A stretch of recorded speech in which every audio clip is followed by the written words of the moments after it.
Hi guys, welcome to the channel. In today's video we are going to UV unwrap our character to prepare the model for texturing and painting. This video is a continuation of part 6 where we added in armor and weaponry. Check it out if you haven't already. Okay, let's start with adding the UV grid image texture. With just the body selected, I'm going to go up to the UV editing tab. I'm going to change the shading mode by pressing Z on the keyboard and selecting Material Preview. This will allow us to see the UV grid texture in just a minute.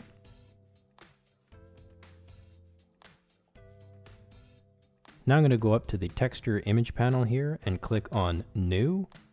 I'm going to name this UV Grid, increase the width and height to 2048 by 2048, and untick Alpha as that relates to transparency, which we don't need here. Then select in the Generated Type pull down the UV Grid option. Then press OK. Now over to the Shading Editor. I'm going to make sure I'm in Object Mode with the body selected. I'm going to press Shift A and select Search, and then I'll type in Image to add in a image texture node. Now clicking here, I'm going to select our newly created UV Grid image from the list of images in the Blender file, and connect the color to the base color.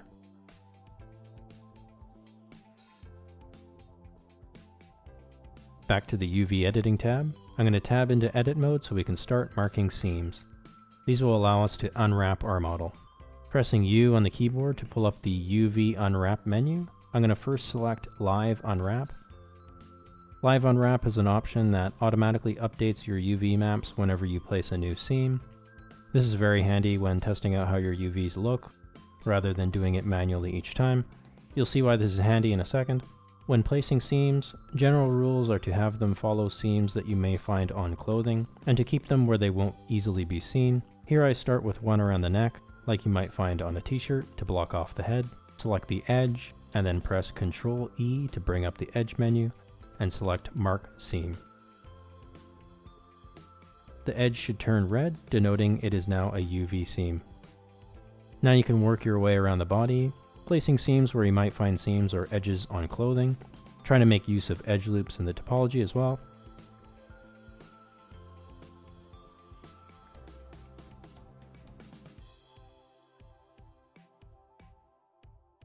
I'll work on just one side and then use the Symmetrize function in just a second to mirror my seams over.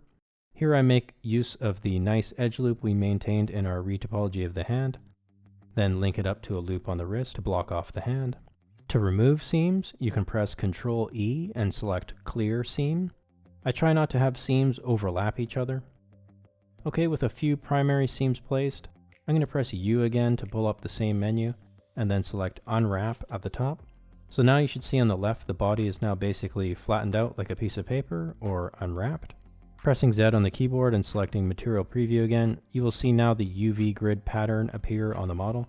Now way over in the top left corner here, I'm going to tick the UV Sync selection box. This makes it so that when you select a vertex in either window, the corresponding vertex highlights in the other. Okay, so looking at the model, you can see that the squares are a little skewed and stretched in parts, like on the face and head, shoulders, feet, and hands. The bigger the squares, the lower the resolution your textures and colors will be.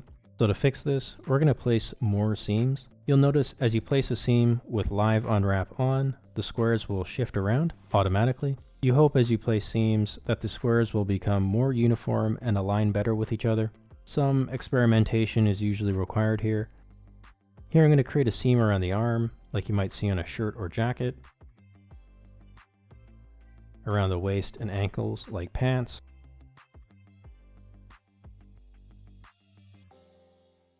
And around the foot, like the sole of a shoe.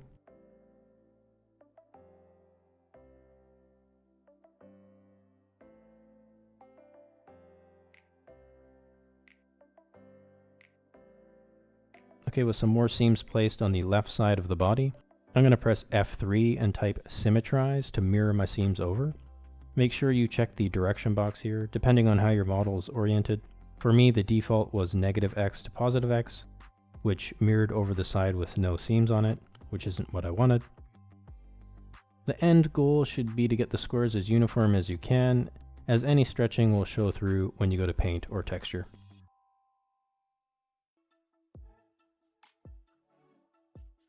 Okay, so the UV grid looks half decent, pretty uniform, although on the face you can see the squares are quite a bit larger and stretched out. This is an area where we probably want more detail, so we'll need to do some adjustment. One way to automatically adjust and organize your UV islands, or the separate objects in the left window, is to go up to the UV menu here and select Pack Islands. This takes the horribly overlapped UVs and packs them nicely on the map with no overlap, utilizing the space of the map in the most optimal way.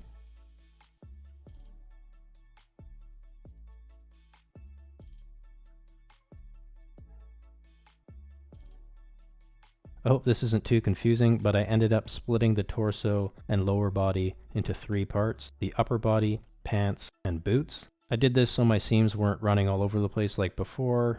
It's up to you whether or not you want to do this. Probably not needed. This is just a snap decision I went with in the hopes of cleaning things up a bit, as well as to thicken the boots up and make them appear to be separate objects. After I split everything, I cleared some of the seams and redid them.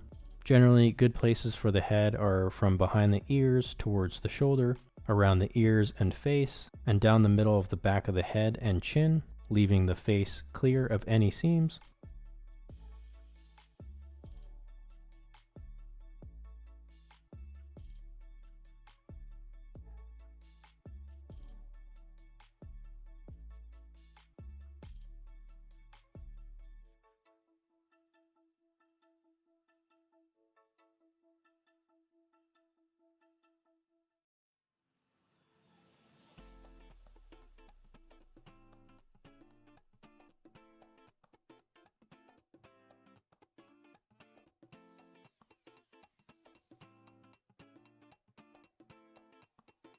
Generally, placing a seam down the length of a cylindrically shaped object like an arm will really help clean up the UVs.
Now onto the armor, marking seams on some of the edges throughout, as you can see.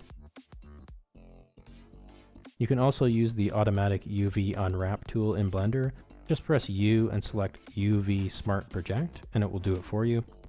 Particularly handy with objects with sharper edges.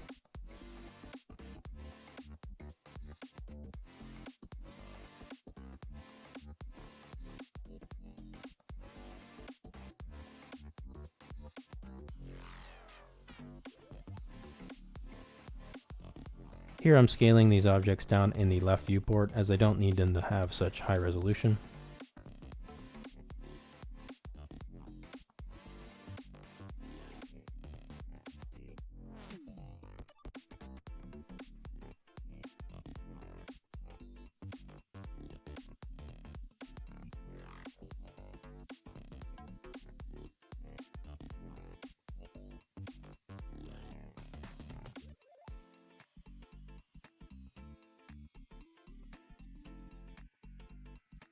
The teeth were a little bit of a mess. In hindsight, this wasn't the best way to make them. I end up laying down quite a few seams, which makes the UVs a little complicated looking, but since we won't see these in too much detail, it shouldn't be an issue going forward.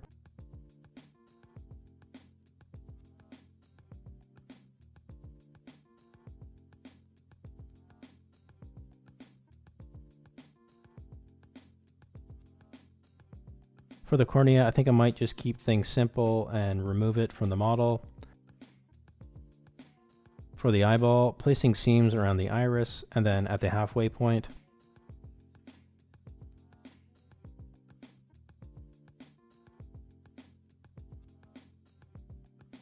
Okay, so with everything unwrapped, I'll go up to the UV menu again and select Pack Islands to organize everything nicely on the 1 UV tile. There's also the average island scale option right below Pack Islands that tries to average the UV tile size throughout the model. The problem with this is that it can lead to overlapping, as you can see. So picking Pack Islands again, the UVs on the face are still quite stretched, so I'm going to do some manual adjustments. I'm going to move everything off the UV tile first by pressing L over objects and then G. Then I'll move them back in, scaling things up like the face, chest, and hands for instance to give them more detail.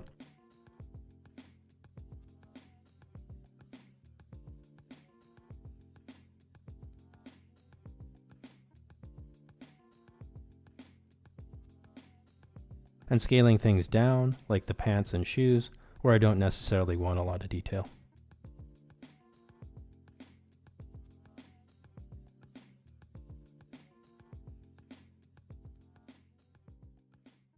And that's it. There you have it. One way to UV unwrap a character. I'd love to see what you guys are coming up with. Give me a shout on social media, or join my newly created Facebook group and share your art and ask questions. In the next video, we will do some texturing, painting, and maybe some baking. Thanks for watching, guys. I hope it helped, and see you in the next one.